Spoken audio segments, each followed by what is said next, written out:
What we are doing as Kenya today, we are trying to cure economic problems with political management. We are thinking kama nchi ya kwamba kila mtu akinyamazishwa, chukua hii cheo, chukua ile. We are lying to ourselves that we are providing any solution for our country. We are not. When there is a defect in the structure of a building, you do not call a painter. You call a structural engineer, anaziba hiyo, anabomoa hapo, ana reinforce kwa sababu unataka security ya wale wako katika hiyo nyumba.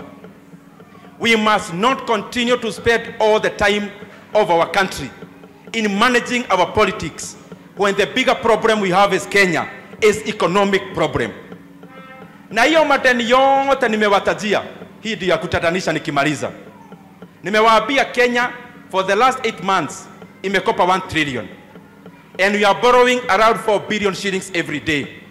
Katika hiyo pesa, zile barabara zinaendelea kujengwa, pesa yake haiko hapo. Hiyo ni deni nyingine tumechukua kado, inaitwa securitization, haiko hapo. Mkiona stadiums zinajengwa Kenya, ile pesa nimetaja ya deni haiko hapo. Kuna deni nyingine inaitwa Talanta Board ambayo imekopa hiyo pesa, iko kado. Mkiona program inaitwa Nyota, National Youth Opportunity,